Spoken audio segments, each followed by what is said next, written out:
realismo e naturalismo.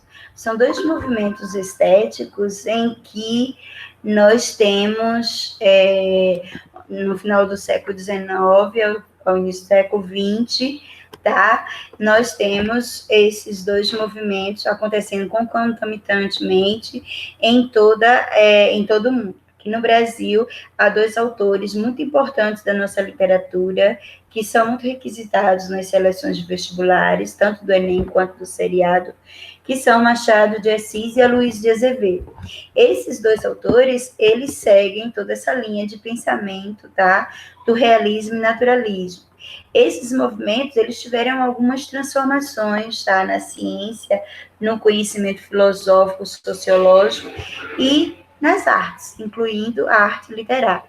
Hoje a gente vai trabalhar mais a arte focando tanto os conhecimentos, as mudanças de pensamento científico e artístico, tá? A literatura a gente vai se especificar mais em um outro momento. A gente vai conhecer o pensamento e as transformações no mundo nesta época, tá certo?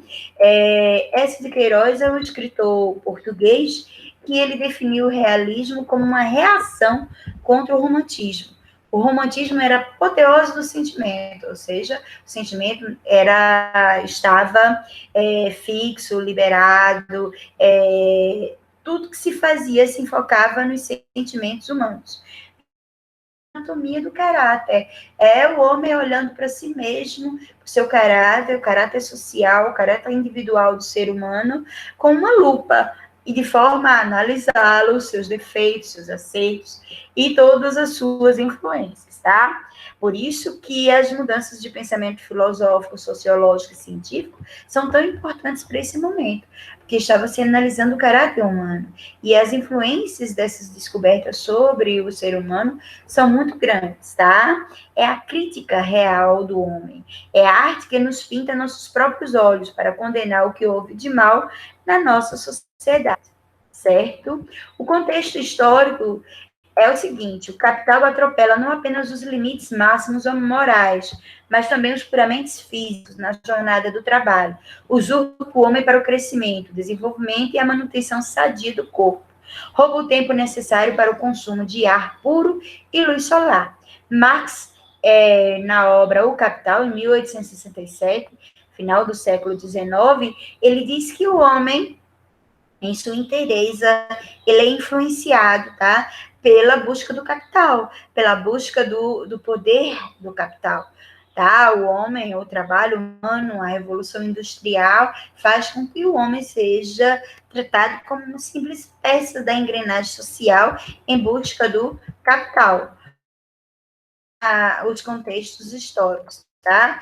O choque ideológico da classe, da burguesia, com o proletariado, que isso surge uma nova classe social agora, que era o proletariado, aquele indivíduo que vendia o seu trabalho, que vendia o seu poder de produção, através da 12 horas de trabalho ou mais, tá, de trabalho pesado, para receber um determinado valor.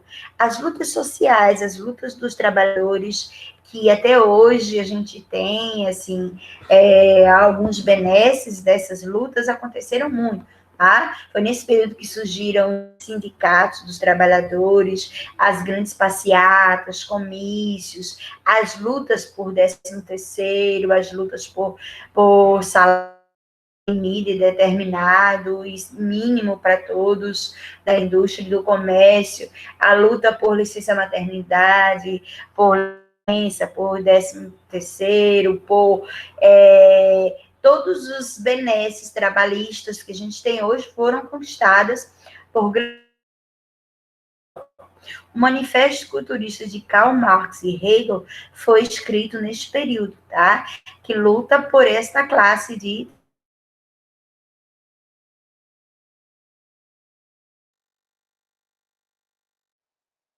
empresarial, em que as grandes empresas passam a ter poder, tá, sobre a sociedade.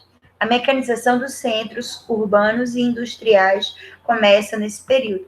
Então, quais são as mudanças que acontecem nessa época?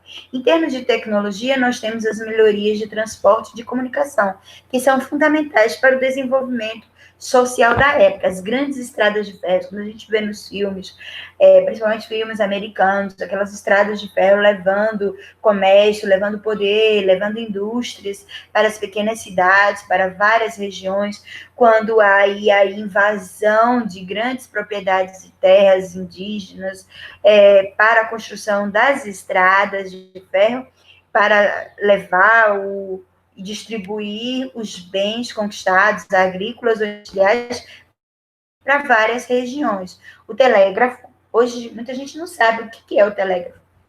Na verdade, é o pai do telefone, tá? É o pai hoje, o telefone é o pai da internet, tá? Então, o telégrafo foi uma descoberta muito positiva, principalmente no período, tá, pós-guerra. O avião é outra descoberta aí, que hoje a gente acha comum uma viagem de avião de um lugar para o outro. Naquela época, o avião estava nascendo ainda. O automóvel também, o automóvel como a gente conhece hoje, com não puxada a cavalo, mas com motor, também foi uma descoberta da época. A navegação a vapor, que antes só era produzida, tá? Favoreceu muito tanto o comércio de produtos quanto a viagem através de viagens. Então, essas foram as descobertas tecnológicas. E as descobertas científicas, o que é que trouxe aí?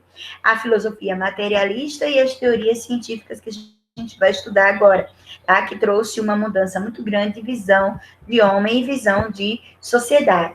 Essa foi a era das revoluções científicas, tá? A gente tem em Freud, Sigmund Freud, o psicanalista, o pai da psicanálise, uma grande descoberta, tá? Ele trouxe aí várias concepções sobre trauma, sobre pensamento, sobre o humano, sobre o inconsciente, que trouxe uma grande transformação. O positivismo, o determinismo, o evolucionismo e o marxismo. Esses movimentos a gente vai tratar agora um pouquinho. Na próxima aula, na quarta-feira, uma aula interdisciplinar, a gente vai ter a contribuição do professor Adonis e do professor Felipe, também falando sobre essas transformações. A psicanálise de Freud, tá? Aos poucos elaborou a teoria do inconsciente, que tem principais noções, o inconsciente e o sonho. O que é a noção de inconsciente? Inconsciente é a parte do cérebro humano em que ele processa lembranças, traumas, memórias, e ele reage de forma não reflexiva, não consciente das coisas humanas. E a reflexão sobre o sonho, não o sonho em termos de perspectiva de futuro, mas o sonho mesmo em termos desse momento entre o despertar, entre o consciente e o inconsciente. As ideias, os conceitos de censura também surgiram nessa época, não a censura como só a censura do poder político impedindo determinadas divulgações de informações, que é essa censura social, mas a censura particular, ética e moral, a censura de você olhar, por exemplo, de uma criança nua, de uma jovem tocando no seu, esse tipo de censura, tá? Moral. O id, o ego e o superego, que são esses conceitos freudianos, tá? O id, o ego e o superego.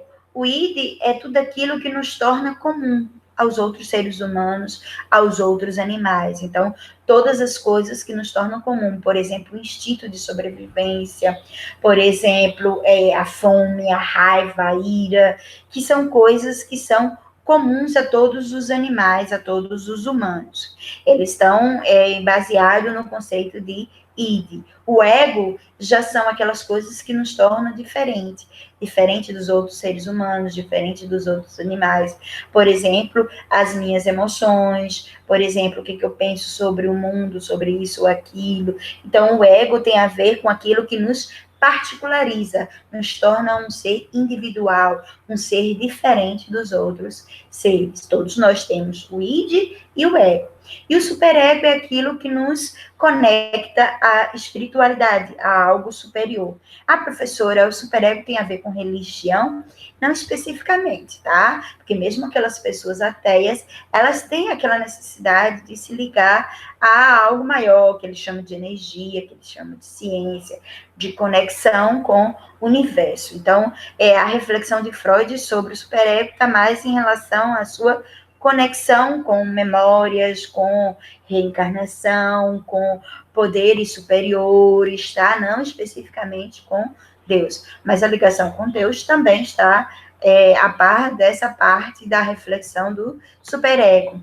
A censura, já expliquei, o recalcamento, o que é isso?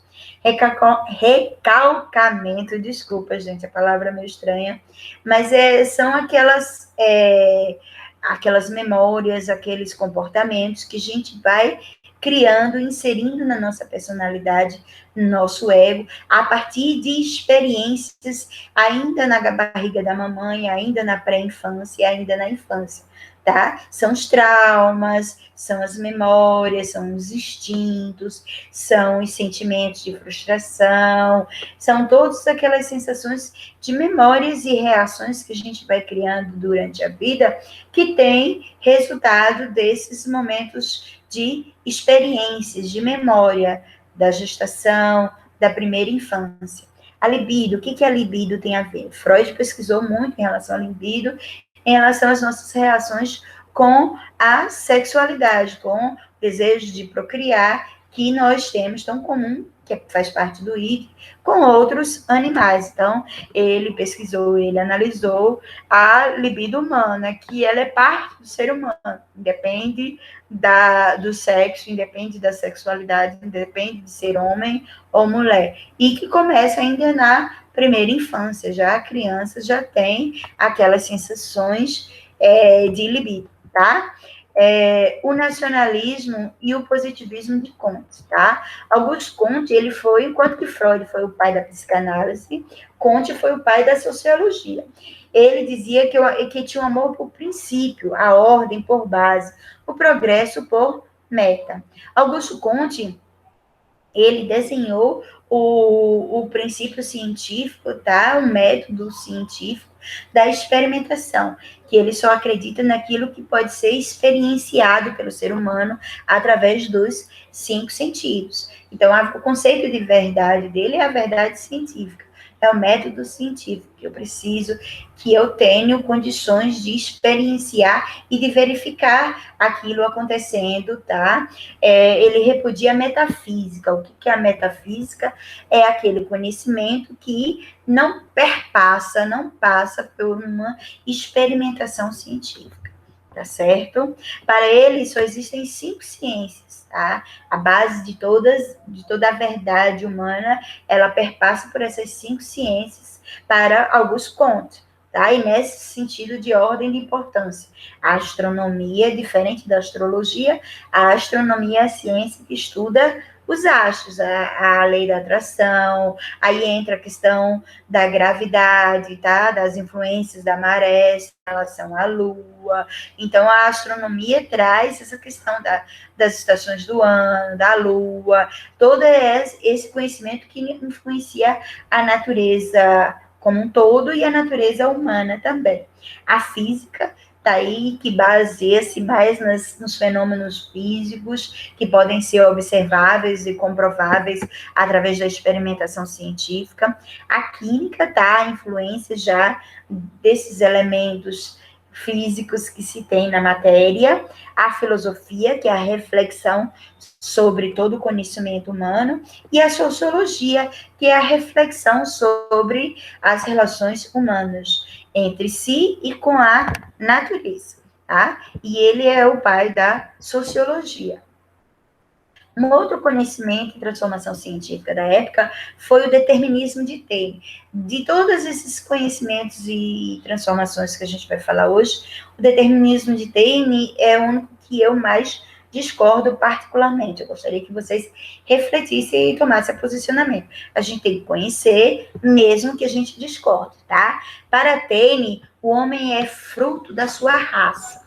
tá? Ele é fruto de uma determinação. Tudo que acontece com o homem depende do meio e da raça, do momento histórico, tá? É como se o homem estivesse escravo à sua raça, ao seu meio social e ao seu momento histórico, como se o homem não tivesse o livre-arbítrio e a condição de ascender socialmente, de mudar determinadas coisas, porque ele está determinado a ser quem ele é. Por exemplo, se eu nasci pobre, negra, e no momento histórico definido de pobreza extrema, eu nunca poderei ascender socialmente, eu nunca poderei ser respeitado, independente da minha raça, independente da minha cor, independente da minha condição social, tá? Então, todo acontecimento é uma consequência. Então, entra aí a questão da ação e reação, tá? Por mais que eu lute, eu sempre estou condenada a ser quem eu sou, porque o meio em que eu vivo, porque a raça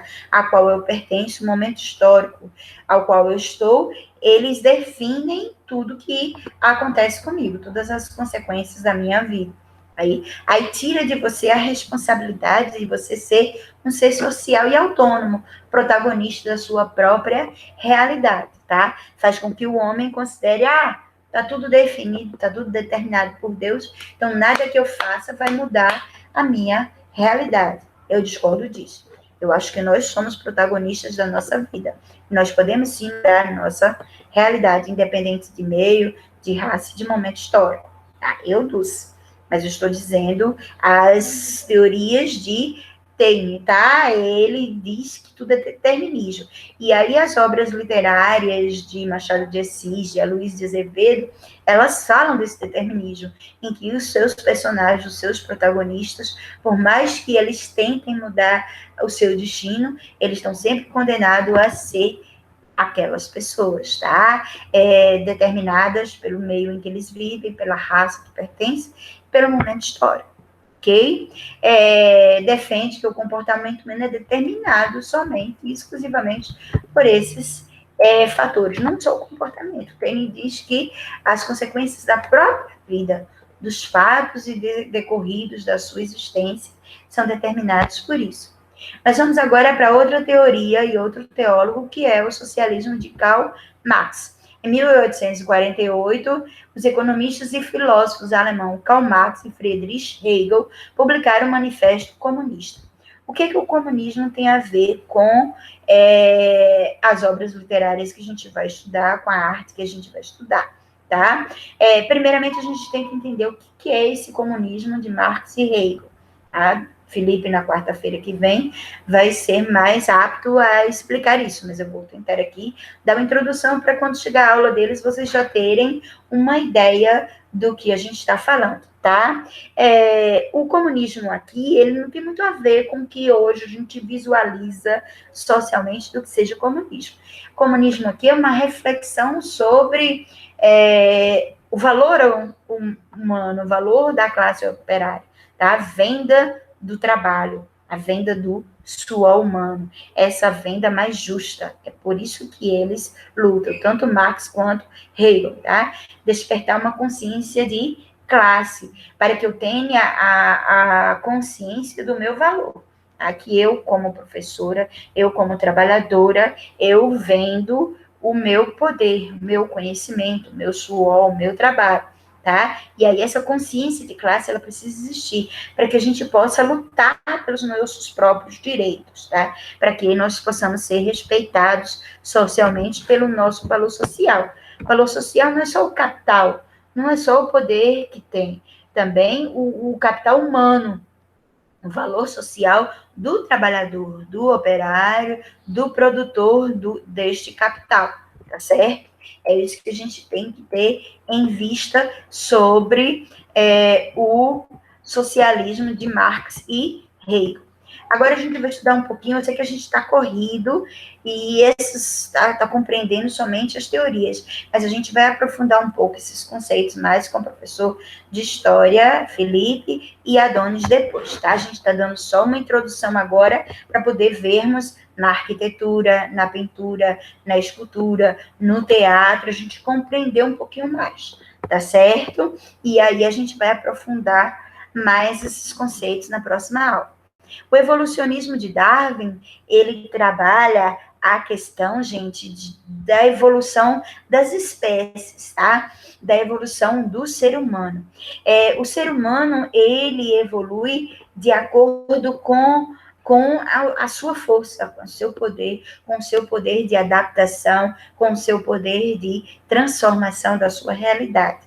O evolucionismo de Darwin fala sobre a concepção da evolução de todas as espécies, possível espécie humana. Muita gente tem crítica, quem acredita na criação, no criacionismo da Bíblia, muita gente acredita no seguinte, se o homem veio do macaco, então por que não existe macaco se transformando em homem? Não compreende essa concepção básica, que a evolução de Darwin é mais ou menos como uma árvore, tá? Em que a primeira célula que existiu, que foi detectada, que foi estudada, a primeira célula do primeiro ser vivo, é como se fosse a raiz da árvore, tá? E essa raiz foi se diferenciando, foi se transformando, foi se adaptando ao meio, e aí ela foi criando o tronco, vários galhos e várias folhas que foram criando. Então, uma folha de um galho à direita, ela é diferente de uma folha de um galho bem à esquerda, mas elas possuem a mesma raiz, elas possuem o mesmo tronco e a mesma raiz. É mais ou menos isso, tá? Em formas mais simples de se explicar a evolução de Darwin, em que as espécies tinham algo comum lá na base, lá na raiz, mas elas foram se diferenciando, se adaptando, se modificando de acordo com o meio em que elas viviam, e elas hoje possuem, pertencem a galhos diferentes, a folhas diferentes, de uma mesma raiz. Vou dar um exemplo a vocês, tá? No início, a humanidade, ela se alimentava muito com carne crua. Aí as presas, os caninos eram bem maiores dos seres humanos. Por que eles eram maiores? Porque havia necessidade de morder aquela carne crua e os dentes precisavam ser muito resistentes. E aí, os seres humanos daquela época, eles modificavam todos os dentes. Nasciam marcada dentária, e aí todos os dentes eram modificados. Hoje em dia, muitas pessoas já não estão fazendo toda a troca da dentição. Por quê? Trocam mais os dentes da frente, os dentes de trás, nem todo mundo mais troca. Por quê? Porque o hábito alimentar modificou-se e o homem não come mais carne crua. E aí ele não precisa de caninos imensos, e ele não vai quebrando e perdendo muitos dentes. Daqui a pouco, se a evolução continuar, o homem não mais vai ter troca de dentição. Ele vai nascer e vai criar a primeira dentição e não vai mais perder. Ou seja, não vai mais existir dente de leite e dente permanente. Vai ser tudo só uma dentição. Outro órgão, outra mudança observável que a gente pode ter é o apêndice, que é um órgão que produzia um ácido para quebrar, entre aspas, tá? Para quebrar determinado tipo de alimentos, fazer a digestão de determinados tipos de alimentos que a gente consumia, carnes cruas, por exemplo, tá? Hoje o apêndice já não tem mais função. Você tem e ele tá lá, tá certo? A gente não tem mais função desse órgão, ok? Então, isso se chama adaptação, evolução, tá? É só um exemplo bem cru. Enquanto o nosso planeta, obedecendo à lei fixa da gravitação, continua a girar na sua órbita, uma quantidade infinita de belas e admiráveis formas originadas de um começo tão simples, não cessou de se desenvolver e desenvolve-se ainda. Então, a evolução ainda continua. Nós ainda estamos passando pelo processo de evolução, tanto na natureza quanto em nós mesmos, seres humanos, tá? Darwin elaborou a teoria da seleção natural, defendendo que a concorrência entre as espécies eliminaria os organismos mais fracos, permitindo a espécie evoluir, graças às heranças genéticas favoráveis dos indivíduos mais fortes e mais rápidos. Hoje, muita gente luta contra essa questão de concorrência. Acha que essa competição, essa competitividade social prejudica o emocional. Gente, mas a gente precisa dessa concorrência para a gente partir para a luta, para a gente ir atrás. Se a gente ficar muito sentado, comodismo, na procrastinação, achando que não tem que ter essa competitividade, não tem que ter essa concorrência, lutar por algo melhor, a gente vai se adaptando e vai perdendo o bonde, vai perdendo a luta.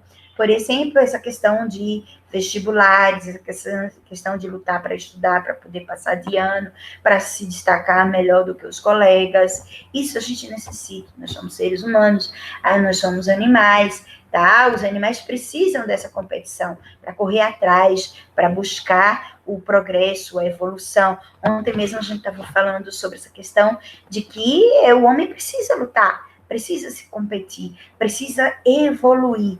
Como assim, professora? Por exemplo, a minha avó, ela, no contexto social que ela vivia, ela teve 17 filhos. Ela foi uma senhora dona de casa, tá? O marido que trabalhava para sustentar ela e os filhos. Ela tinha um contexto social. A minha mãe já não teve tantos filhos, teve só 8 filhos, e já trabalhou fora, já batalhou por lutar. Eu já não tive 8, nem tive 17, já tive só um filho, e já trabalhei fora a vida toda, tá certo? Para me sustentar. Então, na época da minha avó, era importante ter muitos filhos, tá? Para que os filhos cuidassem deles na velhice. Na época da minha mãe, já não precisava ter tantos filhos. Aí ela já não teve. Isso se chama evolução. É o homem se adaptando à sua realidade. É o homem se desenvolvendo, partindo para a seleção natural. Evolui, modifica-se, se adapta, se contextualiza às necessidades da época. Na época da minha avózinha, teve ensino médio, oh meu Deus, ela teve ensino médio, ela é quase uma doutora, tá? Na época da minha mãe, tem ensino superior, era muita coisa, era doutora, tá? Hoje em dia, você só tem graduação, você não tem um mestrado, não tem um doutorado, não tem uma especialização, tá? Então, as necessidades são outras. E aí a gente precisa concorrer, a gente precisa batalhar para conquistar o nosso próprio espaço, para evoluir, tá? Evolução de Darwin aí falando, tá? E a teoria da evolução abrange também a espécie humana e é apoiada pela paleontologia. O que é a paleontologia? Logia quer dizer estudo. Paleonto quer dizer antigo, espécies antigas. Se percebe que os animais, os seres que resistiram, que estão hoje, são aqueles que evoluíram, que se adaptaram, tá? A ciência que estuda os fósseis, que são aqueles ossos, aqueles restos dos animais, dos homens do passado, tá? Estuda como eles viviam, que eles se alimentavam, tá? E as mudanças físicas até hoje. E que demonstra existir espécies intermediárias entre os fósseis e as espécies vivas hoje, tá? Essas espécies são as das espécies que não evoluíram, que não se adaptaram à realidade. Agora a gente vai estudar um pouquinho essas ideias realistas nas artes. A gente vai começar por estudar na pintura. O que era retratado na pintura, tá? A pintura era retratada isso que vocês estão vendo aí, tá? Este homem, esta família, tá? Percebam, observem a cara do operário, a cara do homem, a tristeza, a angústia, tá? A luta social, o trabalho humano sendo vivido, tá? Essa luta pela sobrevivência e essa questão de competitividade. Aquele homem que sobrevive é aquele homem que mais batalha, que mais luta, tá? Aquela angústia de classe, aquela luta da época. Então, esse homem é que era o homem descrito nas cenas da pintura da época, tá? Esse homem trabalhador, esse homem que luta por um trabalho, por conquistar o seu próprio espaço. Gustave Courbet, que foi um dos principais pintores da época, ele disse que ao artista não cabe a criatividade de pintar, mas sim de reproduzir o real. Percebam, observem este quadro, tá? Autorretrato de Courbet. Ele mostra essa angústia, esse desespero humano de querer ser, de observar na realidade, de querer ser, de querer entender o que está acontecendo com ele e com o mundo. Já Eduardo Manet já trata o quê? já trata desse trabalho, dessa vivência social. Tá? Aí tem uma mulher que está num bar, que está servindo, que está trabalhando, a mulher trabalhando. Então, isso já é retratado em 1882. O que Colbert fala é que eu não posso pintar um anjo. Aí é uma crítica ao romantismo, que pintava anjos, tá? Porque nunca vi nenhum. Mostre-me um e pintá-lo-ei. Então, Colbert fala de pintar aquilo que veio, a sua realidade, a sua sociedade. O homem em choque, a mulher trabalhando, o homem trabalhando, tanto trabalho na cidade como trabalho no campo, tá? Esse trabalho é que era pintado e retratado na época. Então, a pintura fala daquele homem real, aquele homem trabalhando, aquele homem assustado com sua realidade, em desespero, em angústia, com tudo que ele vivencia e com tudo que ele é, certo? Então, perceba que a pintura ela é bem realista, parece realmente uma fotografia, tá certo? É o realismo e o naturalismo na arquitetura. Enquanto que na pintura ele retrata aquilo que ele vive, o homem em vivência, na arquitetura entra aí a questão da mudança em relação ao material usado para a produção de ambientes arquitetônicos. Enquanto que em momentos estéticos anteriores se usava mais o cimento, mais os vitrais, tá, pintados, essa questão que a gente visualizou em relação a grandes obras com muito cimento, tá? Grandiosidade. Agora se usa mais objetos, matérias-primas que são manipulados pelo homem, oriundos da indústria, da revolução industrial, como o ferro, tá? Que é manufaturado, que é produzido pelo homem, e o vidro. Tá? Aí nós temos a Torre Eiffel, que foi uma produção da época, e nós temos o Palácio de Cristal de Londres. Ele é todo em ferro e em vidro, tá? Se harmoniza, tem aquela amplidão e traz material industrial, material produzido pelo homem. Então, a arquitetura, ela traz essa produção, essa matéria-prima de objetos humanos. A escultura, nós temos dois grandes artistas. Nós temos Rodin, tá? E Camille Claudel. Dois grandes nomes no mundo da escultura. Rodin, ele era o dono de uma escola de arte, tá? Ele ensinava várias pessoas a produzirem arte.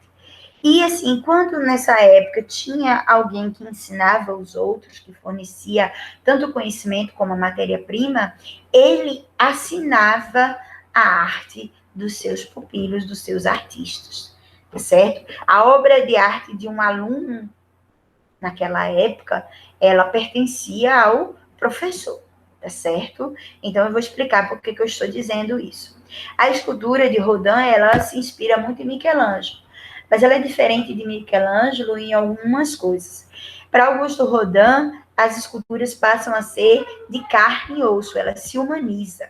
Você visualiza aqui nessa escultura o beijo de Augusto Rodin, partes do ser humano, você visualiza aí os músculos, você visualiza os movimentos, tá? A mudança física e corporal da costela aqui, que você visualiza. Então, a perfeição anatômica, ela parece muito com a de Michelangelo, porém, ela traz aqui um pouco mais de movimento, um pouco mais de realismo do que a obra de Michelangelo, tá certo? Augusto Rodin e Camille Claudel, elas produziam obras que, se você for olhar e observar direito, parece que eles jogaram um líquido que petrificou em cima de um corpo humano, de tão fiel que é a obra de arte. Uma outra obra muito conhecida de Augusto Rodin é O Pensador. Tá? Se você observar bem o pensador, consegue contar as costelas, você consegue observar as veias nos seus braços e nas suas pernas, os seus músculos, e a própria forma de colocar o pensador. Ele é tão conhecido exatamente por isso, que a filosofia e a sociologia, aquele homem circunspecto, reflexivo sobre a sua realidade, sobre o seu inconsciente, o sonho, tudo isso que a gente falou dessas grandes transformações de pensamento estão refletidos aí nessa obra de arte, a esse homem reflexivo, pensando sobre o seu destino, o seu determinismo, o seu inconsciente, a sua realidade. Tudo isso está aí expresso na obra de arte. E agora, quem foi Camille Claudel? Camille Claudel, ela foi uma pupila, ou seja, foi uma aprendiz de Auguste Rodin. Além de ser aprendiz, ela foi a sua amante, tá? Ele usou e explorou Camille Claudel. Como assim, professor, usou e explorou? Porque hoje, nos museus, a gente tem lá muitas esculturas que os teóricos, os cientistas, sabem que são de Camille, mas está lá assinado Augusto Rodin, tá? Então, a gente consegue diferenciar hoje, a gente que tem conhecimento e reflexão sobre as características da obra dele, da obra dela, qual era a obra de Camille, qual era a obra de Claudel, de Rodin.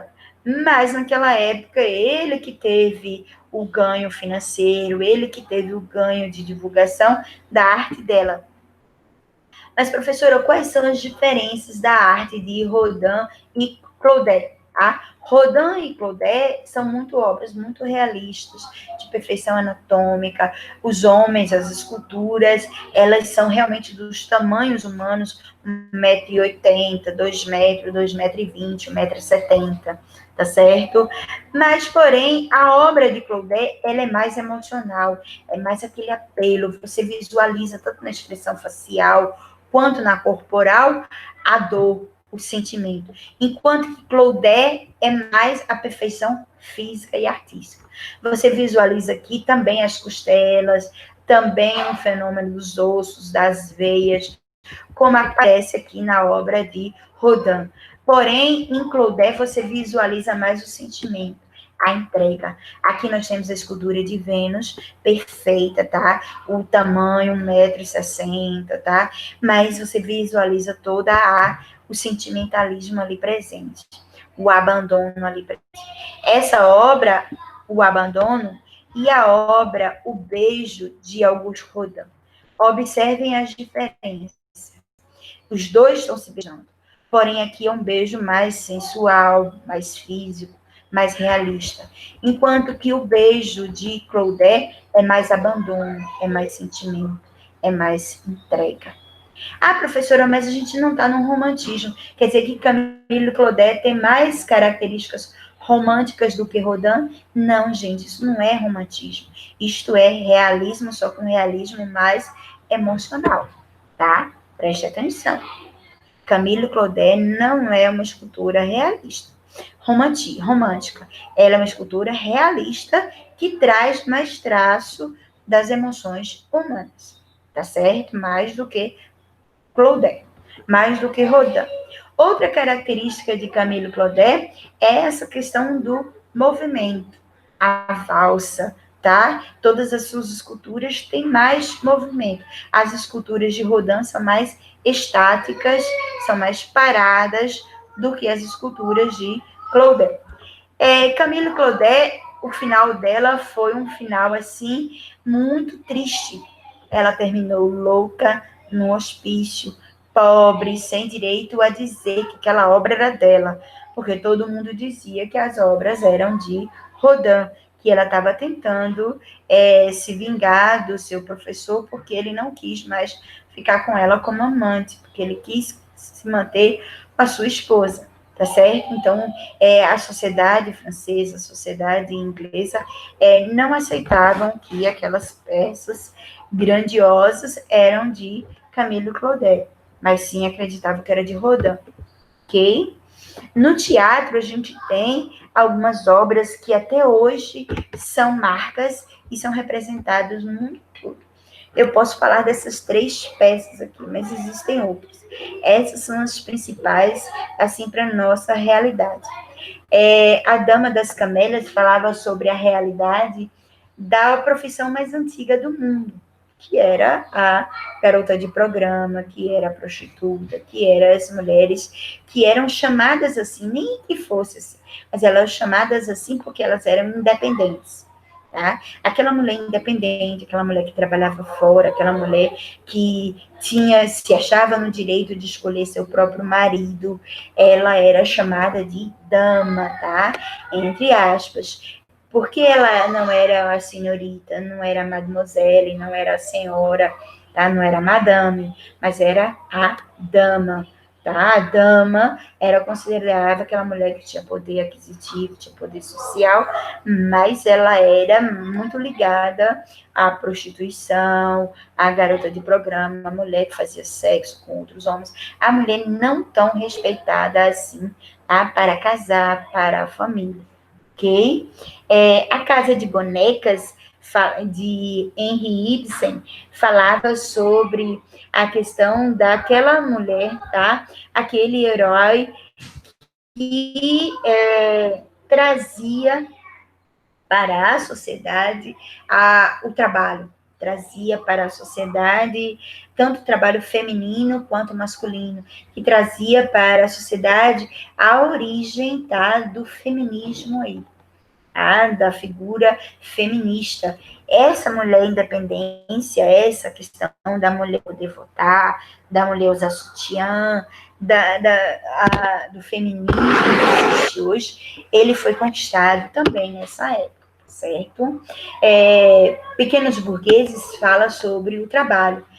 Máximo Gorki, ele visitou uma empresa, ele passou a ficar numa indústria vários dias, meses até, para poder conseguir retratar a vivência do operariado, tá? Então, Pequenos Burgueses fala dessa vida de trabalho, dessa vida de proletariado. O herói foi trocado por pessoas comuns. Então, tanto na Dama das Camélias, como na Casa das Bonecas, como nos Pequenos Burgueses, fala de pessoas comuns, pessoas do dia a dia, homens e mulheres que a gente vê nos livros, que a gente poderia virar para a sociedade e encontrá-los e identificá-los, tá? Nesse momento histórico, o teatro passou a se profissionalizar. Como assim, professora? Quer dizer que antes não era profissional? O ator era. Só que, assim, outras profissões, outras pessoas ligadas à produção da peça de teatro, fora o ator, começaram a surgir. Como os cenógrafos, aqueles personagens que construíam cenários, tá? O diretor, que ele não era obrigado a ser ator, que ele não era obrigado a ser o criador da peça teatral, o escritor, que antes era, na maioria das vezes, quem dirigia as peças, era o ator principal, era quem escrevia a peça, tá? O figurinista, aquele personagem, aquela pessoa do teatro que produzia e que escolhia a roupa, o figurino dos atores, a sonoplastia, as pessoas que produziam os sons, que não eram os sons da voz humana, tá? Que eram colocados no ar, tanto no teatro e posteriormente no cinema, a iluminação, tá? Os personagens de iluminação. Então, o teatro começou a produzir novas pessoas, novos trabalhadores, afora o escritor, tá? O teatrólogo e o ator, certo? Que foram esses personagens. Então, o que mudou aí no teatro? No teatro mudou o herói, que não era mais aquela pessoa especial, não era mais aqueles burguês, aquele sangue azul, mas sim a pessoa comum, a pessoa do dia a dia. Ariano Suassuna se inspirou muito no teatro dessa época, no teatro do realismo. Por quê? Porque os seus personagens são pessoas comuns, tá? O cenário, ele passou a ser minimalista. Então, a gente não tinha grandes cenários. E o tema agora são os problemas sociais, a vida comum. Reproduz o comportamento natural com fidelidade, produzindo a uma realidade mimética. O que é isso, mímese? Mímese quer dizer cópia, quer dizer reprodução. Então, eu observo a realidade e copio essa realidade, e demonstro essa realidade no teatro. Uma coisa que também mudou no teatro nessa época foi a preparação para a apresentação teatral dos atores, tá? O ator passou a ter um momento de composição do personagem. Ele passou a estudar o personagem. Foi o que aconteceu com Pequenos Burgueses, tá? Tanto o escritor quanto os atores que produziram essa peça, eles foram para as indústrias, eles estudaram o comportamento, o gestual, a forma de fala, a expressão facial, das pessoas que realmente vivenciavam. É isso que hoje os atores de cinema, de teatro, fazem. Quando eles vão representar um personagem da vida real, eles vão na vida, vivenciam, conhecem, entrevistam, passam tempo vivendo como na construção daquele personagem. Tá certo, gente? Então, a gente encerra aqui a nossa aula de hoje no teatro. Na próxima aula, a gente vai especificar mais na literatura, ok? Uma boa tarde para todos vocês, tá certo? A gente vai agora encerrando a nossa aula e até a próxima quarta-feira, tá bom, meu anjo? Quando a gente vai ter uma aula interdisciplinar com o professor de História e de Geografia. Uma boa tarde para todos.